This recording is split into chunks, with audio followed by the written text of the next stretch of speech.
Hello friends, welcome back to our channel. আশা করি তোমরা সকলেই ভালো আছো। প্রথমেই সকলকে জানাই happy new year.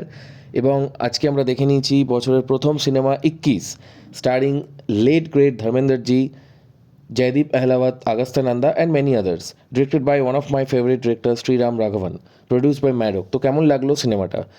If I talk about the story, it is a true story of India's youngest পরমবীর চক্র হিরো অরুণ ক্ষেত্রপাল।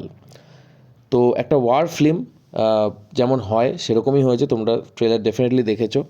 স্ক্রিন প্লেটা কিন্তু একটু স্লোয়ার সাইডে, আমি বলবো নন লিনিয়ার স্টোরি টেলিং, কিন্তু খুব ভালো লাগবে দেখতে, বাট একটু on the slower side. Music and BGM is just okayish. Performance নিয়ে যদি কথা বলি, amongst all I would say Jaideep Ahlawat just rocked. I mean, দিনে দিনে আমার মানুষের ওপর আরও রেসপেক্ট বেড়ে যাচ্ছে ওনার অ্যাক্টিং দেখে, একটার পর একটা।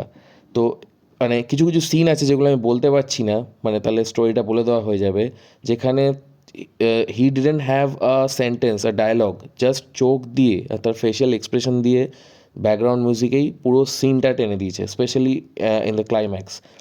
ধর্মেন্দ্রজিও খুব ভালো কাজ করেছেন, অফকোর্স কিছু বলার নেই। ওনার লাস্ট সিনেমা অসাধারণ পারফরমেন্স দিয়েছেন উনি।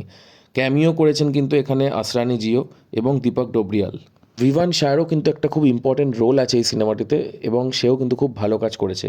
এবার যদি আমরা আগস্তা নন্দার পারফরমেন্স নিয়ে চলে আসি, তিনি কিন্তু ভালোই কাজ করেছেন। প্রথম তার দ্বিতীয় সিনেমা এটা মোস্ট প্রবাবলি, সেই অনুযায়ী বেশি জাজ করা উচিত না।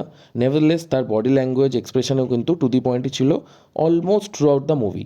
তো we are going with 3.5 out of 5 star. Box office predict করছি 100 crore যেতে পারে, will not be shock. Please like, share and subscribe.